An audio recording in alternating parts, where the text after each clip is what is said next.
Excuse me. Hello. जी बोलिए। I Ragini, I am new recruit. It is first day. जय हिंद सर। जय हिंद sir. Sir new joining. Hello sir. मैंने आपको शायद पहले भी कहीं देखा है। मुझे? नहीं, शायद मेरा इल्यूजन होगा, क्योंकि आपका चेहरा मेरे एक पुराने केस की डेड विक्टिम से मिलता है। उसका नाम रागिनी था। रागिनी? सर मेरा भी नाम रागिनी है। सर अगर आप बुरा ना माने तो मैं एक बात पूछूं? ऐसा क्या था इस केस में कि आपको आपके डेड विक्टिम की याद आ गई? ऐसा क्या हुआ था इस केस में? कौन थी ये रागिनी? मेरा नाम रागिनी है, सिर्फ रागिनी। सुन रहे हो ना सुन रहे हो ना? इस रस्सी के धागों की तरह मेरी जिंदगी भी उलझी हुई है। हम जब अपनी काबिलियत के दम पे अपना कद ऊंचा करने की सोचते हैं,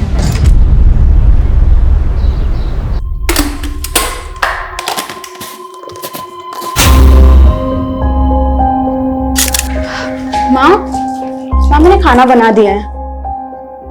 आप पापा को शाम की दवाई याद से दे दीजिएगा, वरना ये तो भूल ही जाएंगे। और आप पापा प्लीज ये बीड़ी मत पीजिएगा, वरना फिर से आपके फेफड़ों में पानी भर जाएगा। जानता हूं, मेरी बीमारी के चलते तुम्हारा खर्चा बढ़ता जा रहा है। मैं भी तो बेटी की कमाई खा खा कर घुटता जा रहा हूं। इसी हताशा में न जाने कब बीड़ी मुंह में लग जाती है।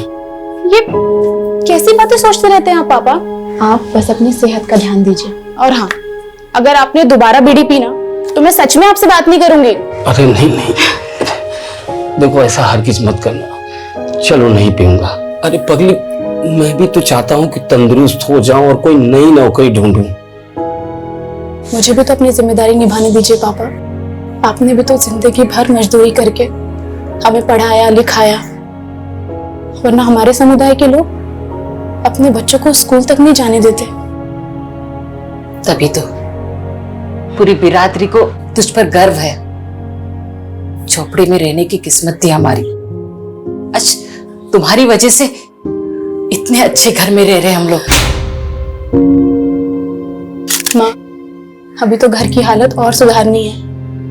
ऊपर एक और फ्लोर बनाकर घर को ऊंचा करना है। अरे बेटा, अब और कितना ऊंचा उठेंगे? पापा, बात मकान ऊंचा करने की नहीं है, बात हमारे स्वाभिमान की है। अब तक हम सर झुकाकर जीते आए हैं। अब जब सर उठाने का मौका मिला है तो तबीयत से उठाएंगे।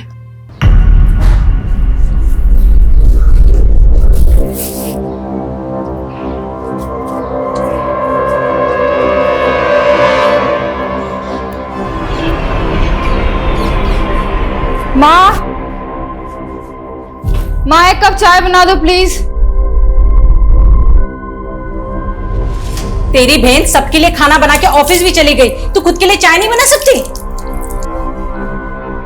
मेरी तुलना ना उससे मत किया करो। तेरी तुलना में उससे करना भी नहीं चाहती। तू उसके एड़ी के बराबर भी हो जाए ना तो मैं गंगा नहा लूंगी।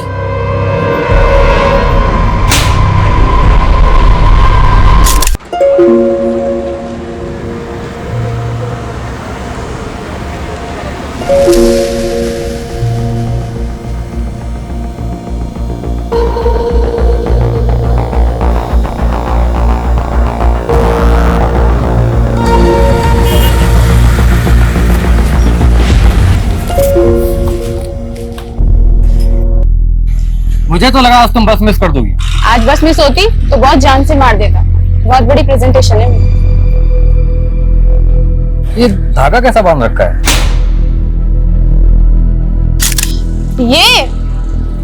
ये तो बस ऐसे ही। तू जो मुझे वो हॉरर क्लिप्स भेजता है ना, सपने में भूत आने लगे मेरे, उससे बचने के लिए बांधा है। तू भी इन पर तो विश्वास करती है। हाथ मत चल, बस आ गई।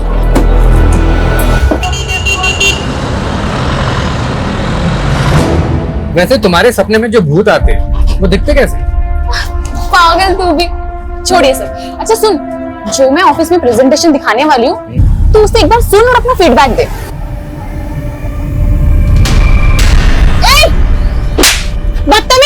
ऐसे कैसे हाथ लगाया तूने मेरे को? टच कैसे किया तूने? अरे गलती से हो गया ना टच। तूने कल भी यही किया था, मैंने इग्नोर किया। अरे भाई साहब मत बोल कुछ नहीं चल रहा है। छेड़खानी करता है भैया, इसने कल भी यही किया था। अरे तू रुक ना। इसने कल भी यही किया था यार छेड़खानी कर रहा है तू बस में कुछ नहीं किया है। मैडम कल से बस में नहीं आने दूंगा। कल भी इसने यही किया था। जाने दो रागिनी, उस पर फोकस मत करो, अपनी प्रेजेंटेशन पे ध्यान दो। मैं सिर्फ एक ही टिप देना चाहता हूँ तुम्हें, इंग्लिश उतनी ही बोलना जितनी संभाल पाओ, वरना तुम्हारे टैलेंट में कोई कमी नहीं। मेरी इंग्लिश भी पहले मेरे सपनों की तरह टूटी फूटी सी थी। इंग्लिश फिर भी आ गई, लेकिन सपने रिपेयर होना बाकी थे।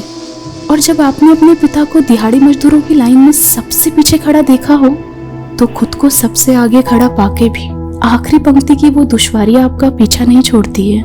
लेकिन कहते हैं किस्मत भले ही मात खा सकती है, पर काबिलियत वो कभी मात नहीं खाती। हाय। भाई ये भूत तो बड़े लकी साबित हुए यार तुम्हारे लिए। तुम्हारे सपने में आए और इंक्रीमेंट हो गया। इंक्रीमेंट? तुम्हारी सैलरी 25% बढ़ाने का अप्रूवल मिला है। आजकल बॉस कुछ ज्यादा ही मेहरबान है रागिनी पे। हाँ, लेकिन रागिनी डिजर्व भी तो करती है। डिजर्व तो मैं भी करती थी, लेकिन मैंने बॉस को खुश करने से मना कर दिया, तो उसको अब रागिनी मिल गई है। मतलब क्या है तुम्हारा? जानते नहीं हो क्या अपने बॉस को? आजकल रागिनी के साथ सो रहा है।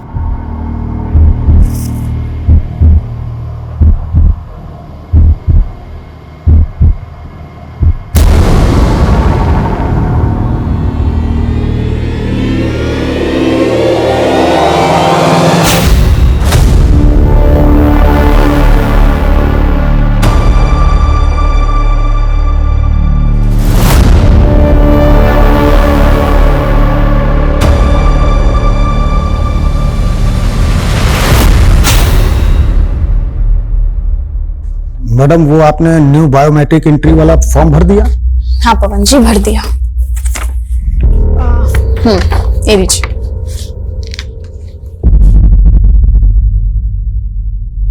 अरे मैडम इसमें तो सरनेम ही नहीं है। मेरा कोई सरनेम नहीं है पवन जी।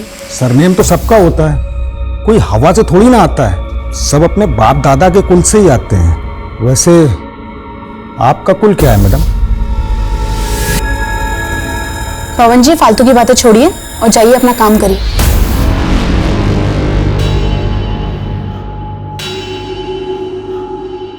लाइए मैडम अपना फॉर्म दीजिए।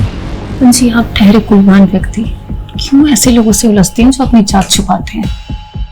मतलब ये कि रागिनी ठहरी आपसे नीचे वाली, और देखिए आपके पास बन के बैठी है। कभी सोचा नहीं था कि ऐसे नीच लोगों की आवाभगत करनी पड़ेगी। रागिनी तुमने मुझसे अनजाने में जूठा उठवाई है ना, अब देख मैं तुझे जूठा खिलाता भी हूँ, जूठा पिलाता भी हूँ।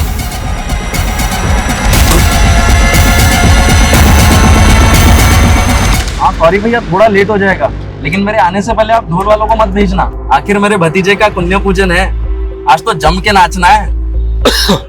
ओके भैया, बस पहुंच रहा हूँ।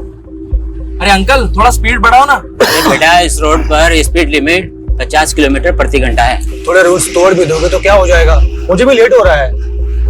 रूल होता है, क्यों बेचारे पे दबाव डाल रहे हो? रहने दो भाई साहब, टैक्सी चलाते चलाते रोज रोज नई सवारियां, नए नए नखरे, अब तो इनको झेलने की आदत सी पड़ गई है। कब से चला रहे हो टैक्सी? बहुत सालों से चला रहा हूँ भाई साहब, 18-20 घंटे डेली चलाता हूँ। अंकल बुढ़ापा आ रहा है, इतना काम करोगे ना तो उम्र के पहले ऊपर चले जाओगे। अब काम नहीं करूंगा तो अपने घर वालों की जरूरतें पूरी कैसे करूंगा? और रही बात ऊपर जाने की, तो एक दिन सबको ही जाना है।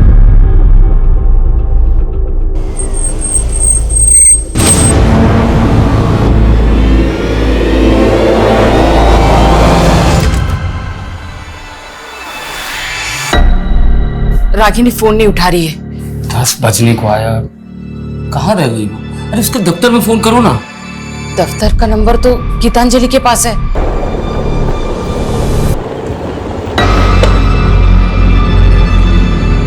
बाय। हेलो, रागिनी तुम्हारे साथ है? मेरे साथ क्यों होगी वो? वो दफ्तर से अभी तक घर नहीं आई, एक बार उसके दफ्तर में फोन करके पूछना। ठीक है।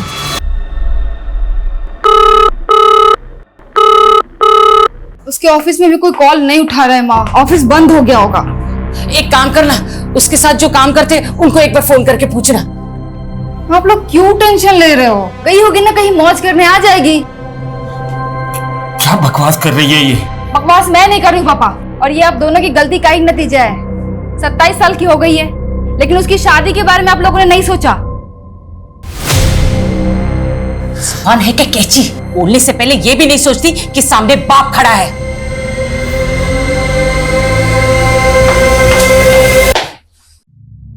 ये तो पहले ही हाथ से निकल चुकी है, अब छोटी की सोच। मैं जाता हूं उसे ढूंढने। अरे आप कहाँ जाएंगे? वैसे ही आपकी तबीयत ठीक नहीं रहती। आप रुकिए, मैं जाती हूँ, आप रुकिए। अरे बेटी घर वापस नहीं आए, मैं यूं हाथ में हाथ धरे बैठे नहीं रह सकता। हटो। सुनिए पापा सॉरी, वो मैं कुछ ज्यादा ही बोल गई। चलिए मैं चलती हूँ आपके साथ।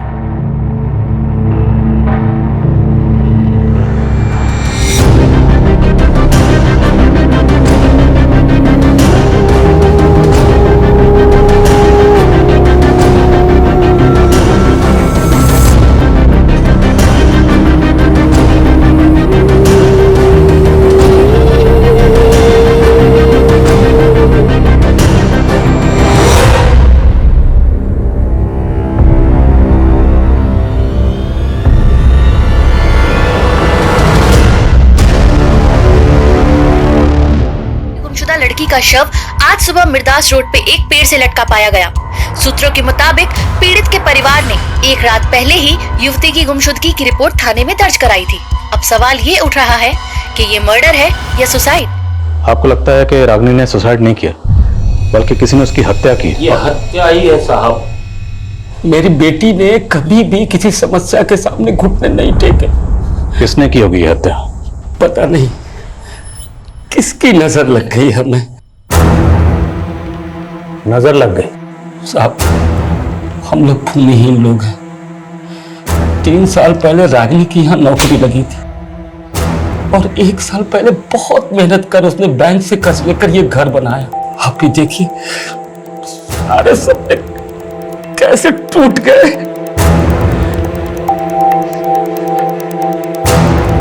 रागिनी घर से ऑफिस कैसे आती जाती थी? सरगुन पेट से कोई भी सीधी बस नहीं उसके ऑफिस आवा नगर के लिए, इसलिए वो सवारी के टेम्पो से नंदी चौक तक जाती थी और वहां से उसके ऑफिस के लिए सीधी बस मिल जाती थी।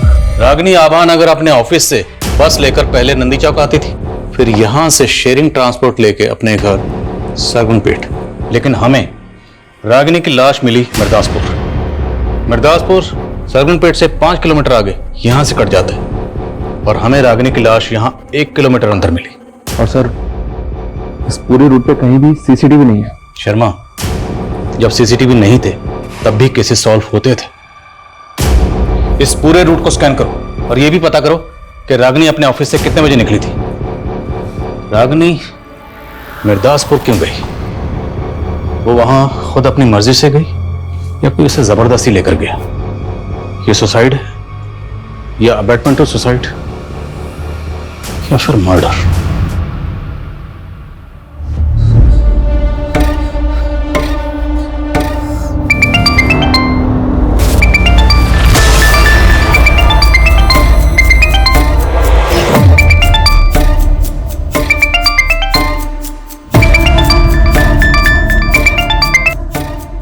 जी तुमसे कोई बात नहीं करनी है।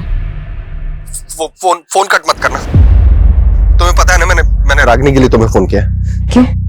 उसकी किस्मत तो तुम ही लिख रहे थे ना, तुम मुझसे क्या पूछ रहे हो? किस्मत तो मैं तुम्हारी भी लिखना चाहता। मेरी किस्मत तुम बहुत पहले ही खराब कर चुके हो। तुम ही हो ना पनौती हम दोनों बहनों के बीच में। मेरी जिंदगी तो बर्बाद कर दी, और क्या पता रागिनी को भी अपने प्यार के चक्कर में फंसा लिया हो। बकवास बंद करो गीतांजलि। बॉस आदमी तो तुम हो। अगर मेरा बस चलता ना तो तुम्हें मार के लटका देती मैं, समझे तुम?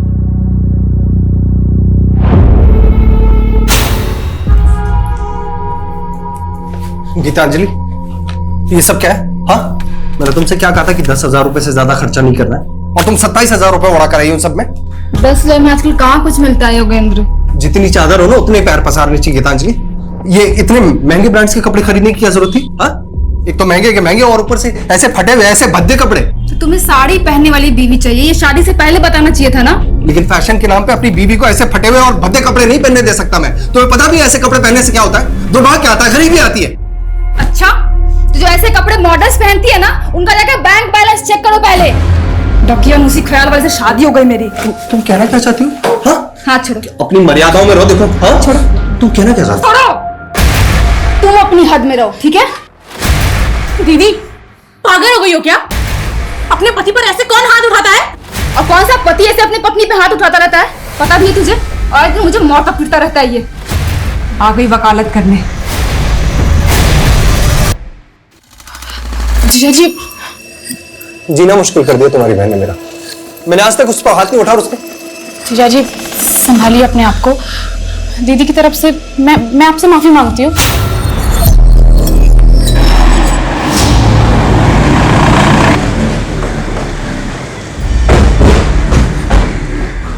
सर मैं मान ही नहीं सकता कि रागिनी सुसाइड कर सकती है। मैं उसे तब से जानता हूँ जब उसने 3 साल पहले यहाँ ज्वाइन किया था।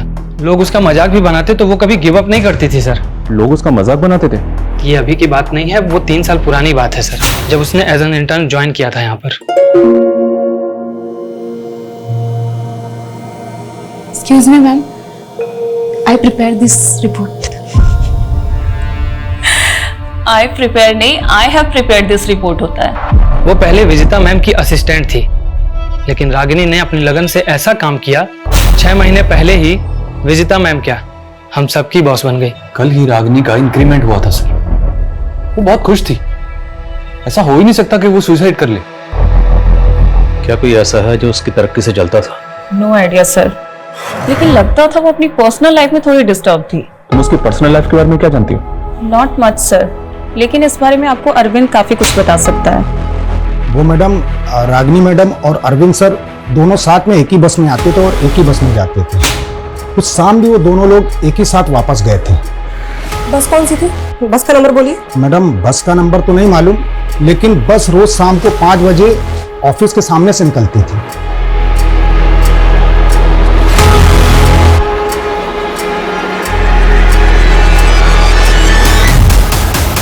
हाँ सर, ये लड़की रोजाना इसी बस से जाती थी, पर उस दिन इस बस से नहीं गई थी सर। क्या ये लड़की उस दिन बस में नहीं चढ़ी थी? नहीं सर। अच्छा, इसके ऑफिस का एक दोस्त भी इसके साथ जाता था बस में?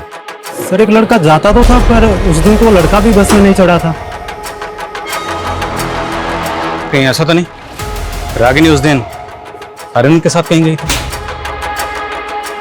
पता करो अरविंद का और थाने बुलाओ उसे। Okay sir. सर मैं नहीं जानता रागिनी के साथ उस रात क्या हुआ। रागिनी और तुम दोनों एक साथ उस बस में जाते थे, लेकिन उस दिन तुम दोनों ही उस बस में नहीं चढ़े। बोल, रागिनी को लेकर कहां गया था? सर मुझे किसी काम से विदिशा जाना था, मैंने वो बस पकड़ी नहीं, लेकिन रागिनी उसी बस से गई थी। सॉरी यार, मैं आज तुम्हें बस में कंपनी नहीं दे पाऊंगा। तो क्या हुआ यार, कोई बात नहीं, मैं चली जाऊंगी। लेकिन ड्राइवर तो बोल रहा है कि रागिनी उस बस में चढ़ी ही नहीं। तुमने खुद देखा था रागिनी को चढ़ते हुए? सर देखा तो नहीं था, लेकिन हम रोज उसी बस से जाते थे। ये बस वाला झूठ तो नहीं बोल रहा, क्योंकि रागिनी नंदी चौक से बस में चढ़ती थी। बस स्टॉप पे पता करते हैं क्या रागिनी को किसी ने बस में चढ़ते हुए देखा था, और बस की बाकी सवारी से बात करनी होगी।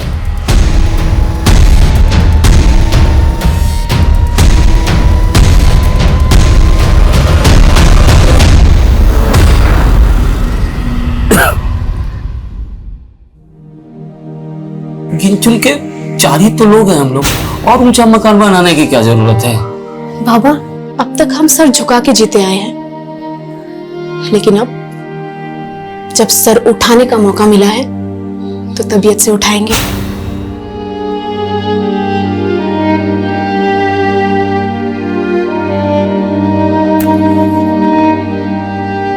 अगर आपने दोबारा बीड़ी पी ना, तो मैं सच में आपसे बात नहीं करूंगी।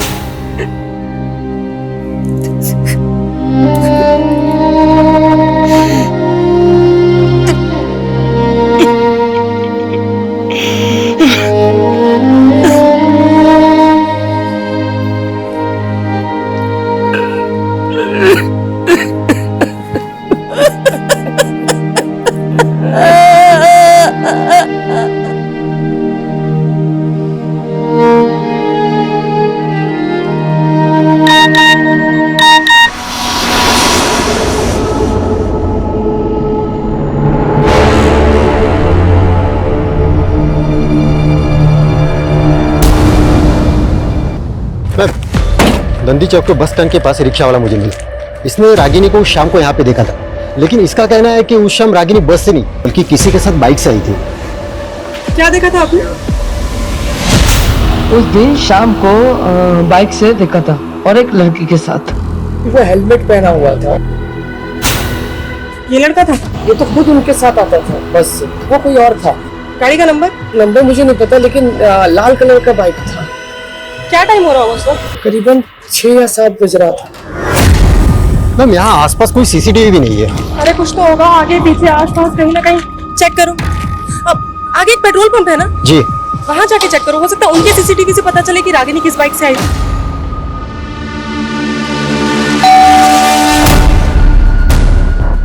रागिनी जी का घर यही है? हाँ। मैम के कुछ पार्सल है।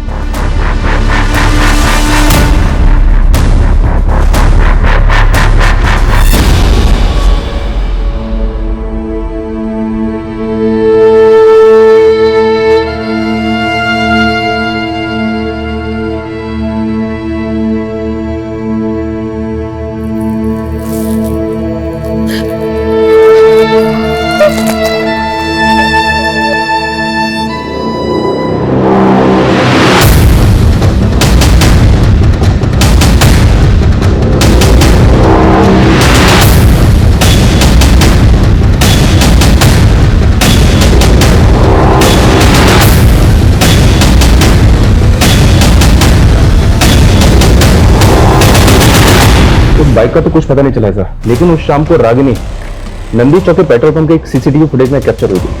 वो शाम को तकरीबन 7 बजे एक कैब में बैठी हुई दिखी। ये देखिए। किसकी कैब है? अब बिना वक्त गवाए ये बता दे कि लड़की को क्यों मारा। बोल। साहब मैं मानता हूँ वो लड़की मेरी टैक्सी में बैठी थी। ये बोल, लड़की को लेकर गया कहाँ था? साहब मुझे कुछ नहीं पता, मैं शहरी टैक्सी चलाता हूँ। कौन कहाँ पे उतरता है याद नहीं मुझे। कोई बात, हम याद दिलाएंगे। याद दिला जरा से।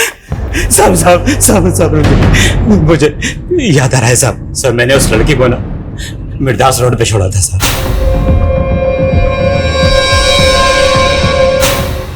कितने बजे होंगे तब? सर उस वक्त 8 बजे होंगे। उस रात गाड़ी में और कितनी सवारियां थी? सर उस लड़के के अलावा 3 सवारियां और थी।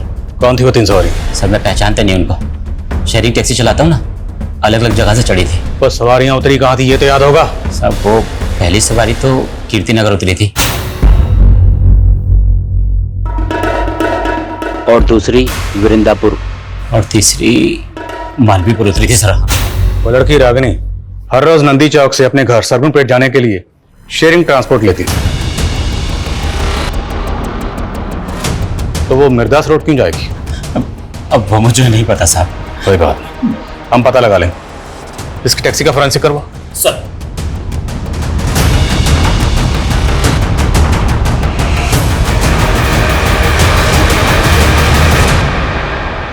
निमिष, तुम्हारी टैक्सी में ई वॉलेट बारकोड है ना? हाँ साहब है। तो पैसेंजर से पेमेंट कैसे लेते हो? ई वॉलेट से या कैश? सर ई वॉलेट से भी और कैश भी, दोनों। उस रात उन तीनों सवारियों ने पेमेंट कैसे की थी? साहब एक सवारी ने तो ऑनलाइन किया था और बाकी ने कैश। ट्रांजैक्शन दिखा और उस लड़की को जहां उतारा था वो लोकेशन दिखा।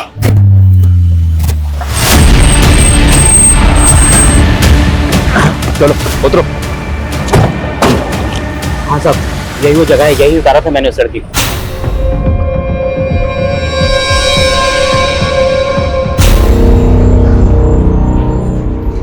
वो जगह यहाँ से 1 किलोमीटर दूर है, जहाँ पर रागिनी की लाश लटकी हुई। सर आसपास कुछ घर दिखाई दे रहे हैं। हो सकता है कि रागिनी किसी के घर पे आई हो। उस रात को किसी ने रागिनी को यहाँ आते जाते देखा। रागिनी के घर वालों ने ऐसा कुछ कहा नहीं कि उनकी जान पहचान का यहाँ क्यों रहता है। फिर भी पता करो। ओके सर, विकास। हाँ समझ। सर उस शाम कैब वाले को रमेश कुमार नाम के एक आदमी ने ई वॉलेट से पे किया था। सर ये आदमी कीर्ति नगर में रहता है, मैंने उसे बुलवा लिया। ठीक।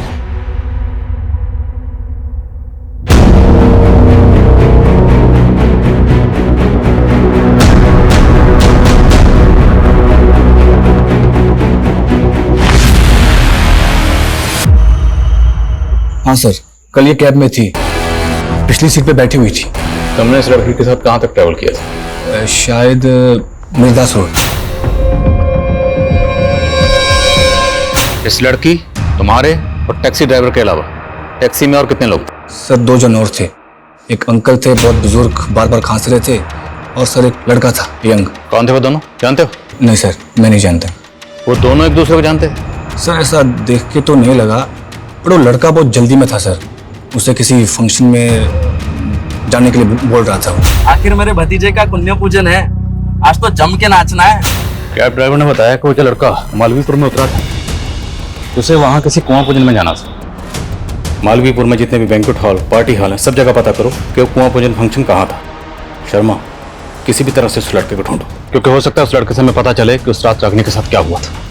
सर मिर्दासपुर में भी इंक्वायरी चालू है, लेकिन अभी तक कोई भी ऐसा विटनेस नहीं मिला है जिसने रागिनी को उस रात वहाँ किसी के साथ देखा हो।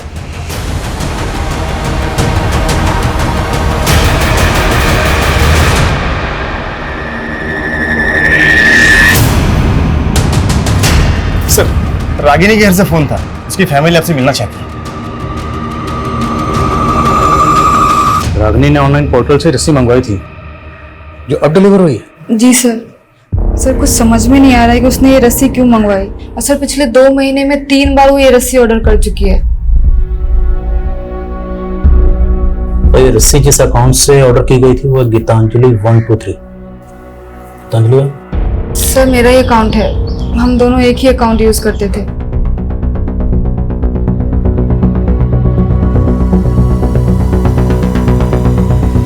ये ठीक वैसी रस्सी है जिस रस्सी पर रागिनी की लाश लटकी हुई थी। हाँ सर, इसीलिए लगा कि आपको बता देना चाहिए। पर आप तो कह रहे थे कि रागिनी सुसाइड नहीं कर सकती, जबकि आपकी बेटी कह रही है कि रागिनी पिछले 2 महीने से ऐसी रस्सी मंगवा रही थी। तो क्या रागिनी 2 महीने से सुसाइड के बारे में सोच रही थी?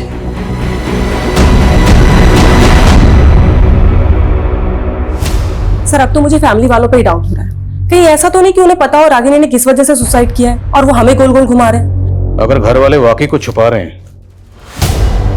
तो फिर इस केस की कहानी कुछ और है। क्या ऐसा हो सकता है सर कि रागिनी के घर वाले पिछले 2 महीने से रागिनी को मारने की प्लानिंग कर रहे थे? ऑनलाइन रस्सी मंगाना उनकी प्लानिंग का हिस्सा हो? सर रस्सी उसकी बड़ी बहन के अकाउंट से मंगाई गई है। ऐसा हो सकता है कि घर पे उसका मर्डर किया गया और लाश ले जाकर बाहर लटका दी ताकि वो लोग ना फंसे। और सर हमें मर्डर और सुसाइड में उलझा रहे हैं। उस घर का पूरा खर्चा सिर्फ और सिर्फ रागिनी के पैसे से चलता था। अब सवाल यह है कि वो सोने के अंडे देने वाली मुर्गी को क्यों मारेंगे?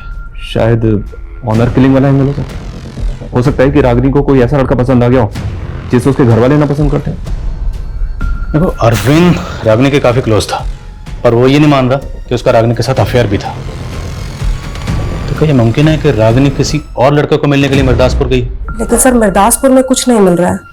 रागिनी के सोशल मीडिया अकाउंट्स चेक करो, क्योंकि इस रस्सी ने इस केस को और भी उलझा दिया है।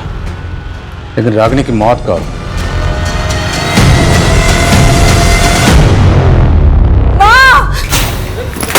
गीतांजलि, गीतांजलि,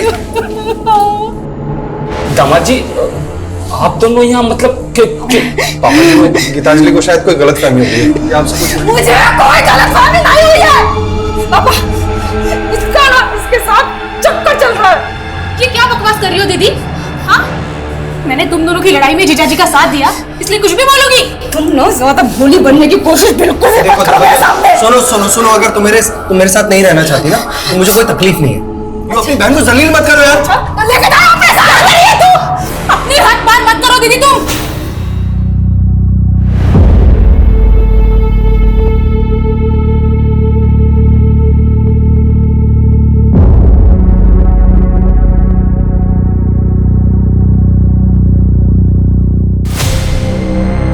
गीतांजलि कहीं तू हमसे कुछ छुपा तो नहीं रही है ना? रागिनी हमेशा तेरे और दामाद जी के झगड़ों के बीच में पीसती रही, कहीं इस बार भी? इस तो मैं रही थी माँ उन दोनों के बीच में। और अगर आपको अपनी इज्जत की परवाह नहीं है ना तो जाके पुलिस को बता दीजिए कि उसका चक्कर चल रहा था मेरे पति के साथ। मैं भी यही चाहती हूँ कि पुलिस उसको उठा के लेके जाए, उसको भी कूटे।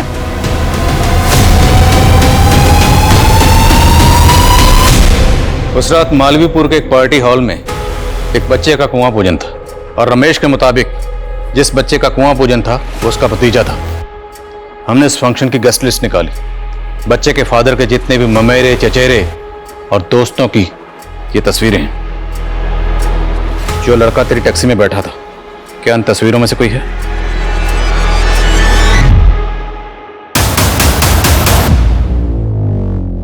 सर वो लड़की मालवीपुर के पहले ही कहीं उतर गई थी। कहाँ उतरी थी? जगह का नाम बोल। शायद मिर्दासपुर सर। इस रात तेरे, टैक्सी ड्राइवर और इस लड़की के अलावा टैक्सी में कोई और भी था? सर 2 लोग और थे। कौन थे? जानता है मैं? जी नहीं सर। विनय, रमेश और कैब ड्राइवर निमेश, इन तीनों की स्टेटमेंट सेम है।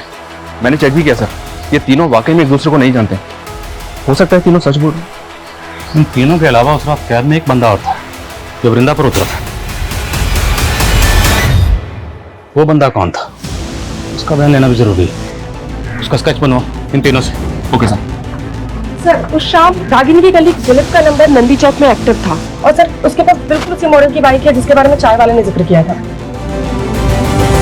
वो मैंने उसको लिफ्ट दी थी सर, लेकिन मैंने उसको नंदी चौक उतार दिया था।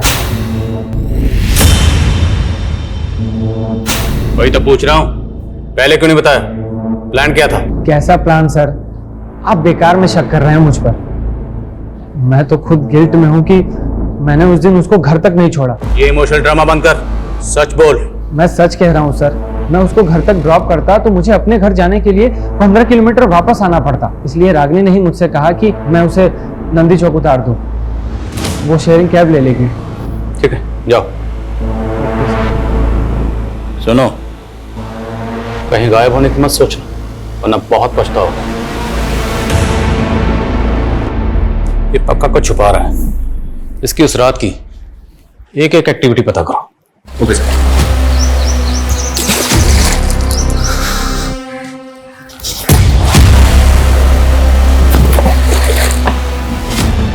सर, रागिनी की डिटेल पोस्टमार्टम रिपोर्ट। उसकी मौत फांसी लगने से ही हुई है और मौत से पहले उसके साथ गैंगरेप भी किया गया। गैंगरेप? तो ये भी तो मुमकिन है कि जिन लोगों ने उसका गैंगरेप किया उन्हीं लोगों ने उसको मारा, रस्सी से बांधा और पेड़ पर लटका दिया।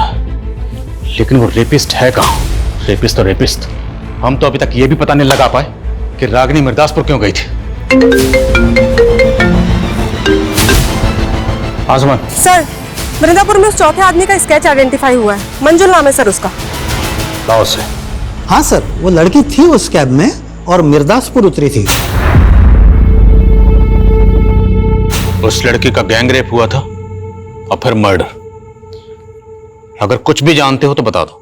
सर मेरे बच्ची जैसी है वो। मैं खुद हैरान था कि इतनी रात को वो उतरी क्यों।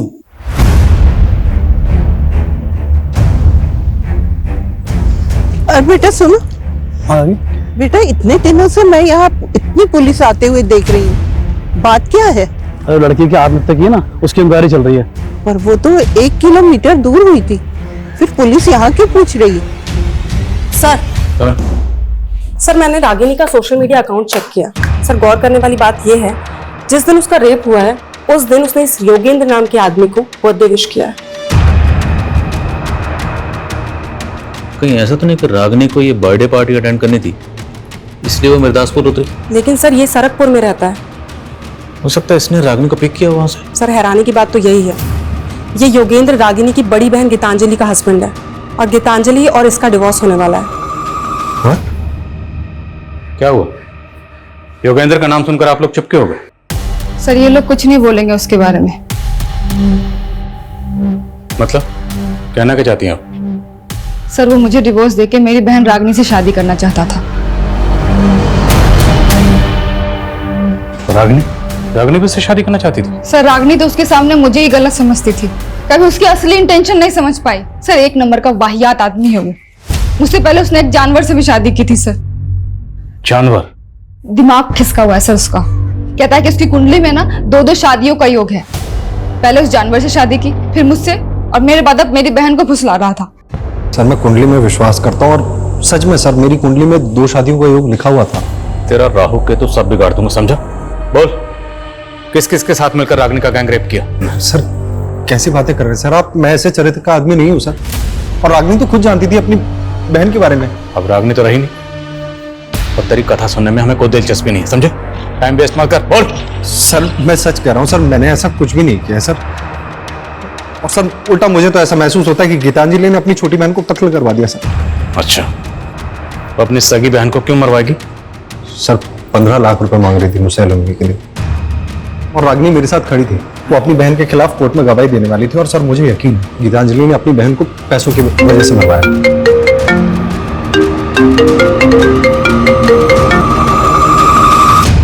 बोलो।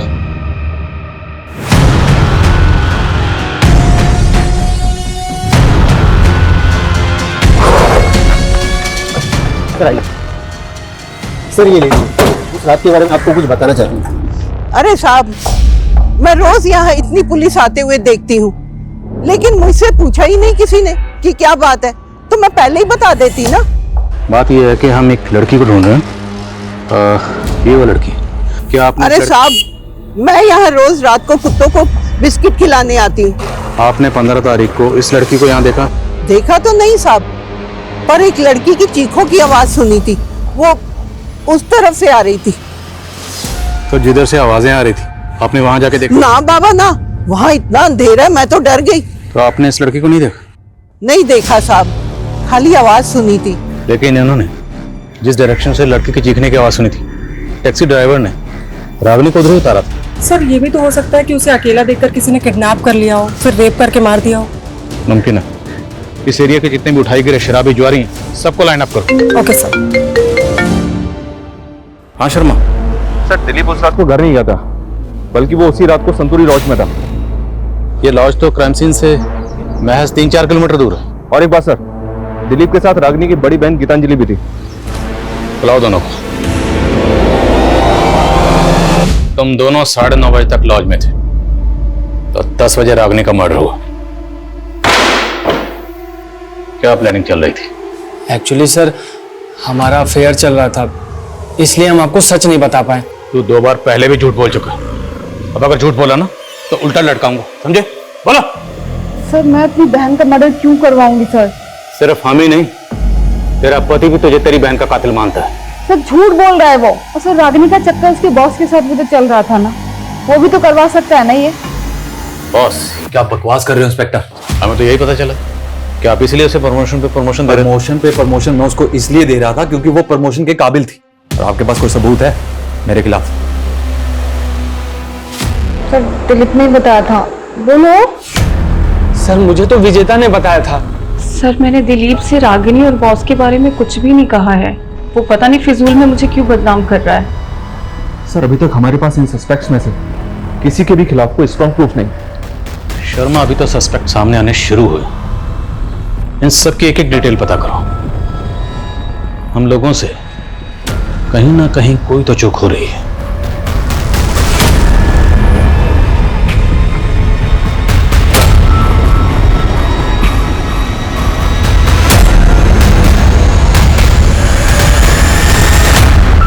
रागिनी, तुम्हारी कुंडली देखकर तो ऐसा लगता है कि तुम कोई ना कोई बड़ा मिरेकल करने वाली हो, लेकिन एक दोष है और वही तुम्हारी समस्याओं का कारण है। कैसा दोष? बड़ा भारी दोष है। सर हमने इन तीनों की बारीक से बारीक डिटेल निकाली है। निमेश के बारे में कुछ बातें पता चली है। कैसी बात है? ये वर्कहॉलिक है सर, 3-3 शिफ्ट में टैक्सी चलाता था, लेकिन उस रात के बाद से ना तो इसने टैक्सी चलाई है और ना ही अपने मोहल्ले के बाहर निकला है। डरा हुआ है क्या? पता नहीं सर। और ये रमेश, ये भी ऑफिस नहीं गया था और ना ही विनय कॉलेज। ये तीनों के तीनों एक ही बयान दे रहे हैं। अब ये सच बोल रहे हैं या झूठ, ये पता लगाने का वक्त आ गया। साहब मैंने कुछ नहीं किया, मेरी तबीयत खराब थी साहब। दिमाग खराब मत कर, तेरी टांगे तोड़ दूंगा, समझे? रमेश, मंजुल और विनय सब बोल चुके हैं, तू बोल।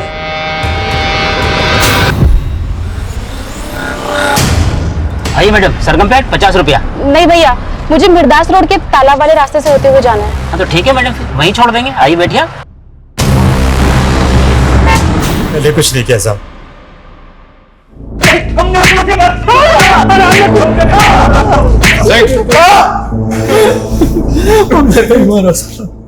तुम तीनों जानवरों ने उस मासूम को गिद्ध की तरह नोचा। तेरी तो बेटे की उम्र की थी। रेप ही नहीं किया बल्कि तुम मार दिया। नहीं, हमने कुछ नहीं किया सर, हमने तो उसको जिंदा छोड़ दिया था। हाँ सर, निवेश ने हमें उसके बाद हमारे घर छोड़ दिया था। सर हम वहां से गए तो वो जिंदा थी। सर सच में हमने उसे नहीं मारा। तुम्हें 7 मंगलवार ऐसे ही पानी में रस्सी को बहाना और फिर देखना तुम्हारी समस्या कैसे खत्म होती है। ये काला धागा, इसे हमेशा अपने हाथ में बांधे रखना है ना।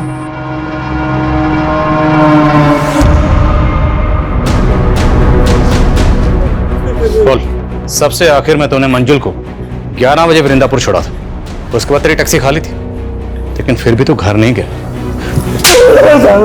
घर गया सुबह, कहां था रात भर? बोल बोल, वरना रेप और मर्डर के चार्जेस लगाऊंगा तुझ पर। नहीं साहब, नहीं साहब, मैंने पहले रेप नहीं किया, पर वो लड़की मेरे दिमाग में बार बार घूम रही थी। मैंने पहले उन तीनों को घर छोड़ा, फिर मैं वहां गया था सर। सर एक मिनट।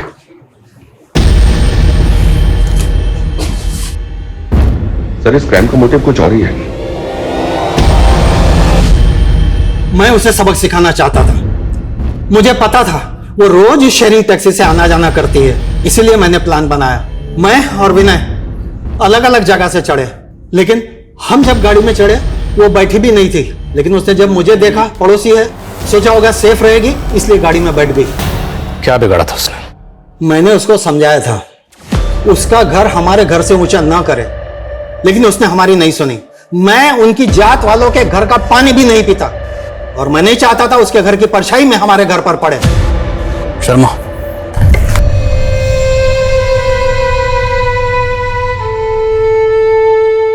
सर मैंने सुना है कि छोटे गांव कस्बों में लोग भेदभाव के चलते हुए बड़े बड़े गुनाह करते हैं, लेकिन रागिनी के साथ जो हुआ बहुत ही दर्दनाक था।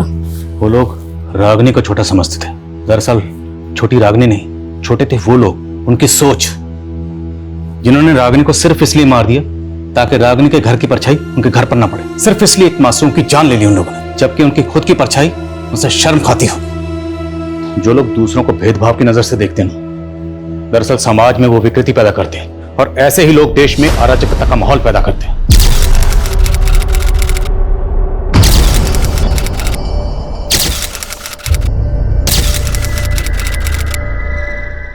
क्राइम पेट्रोल के ऐसे ही मजेदार एपिसोड्स देखने के लिए हमारे चैनल को सब्सक्राइब करें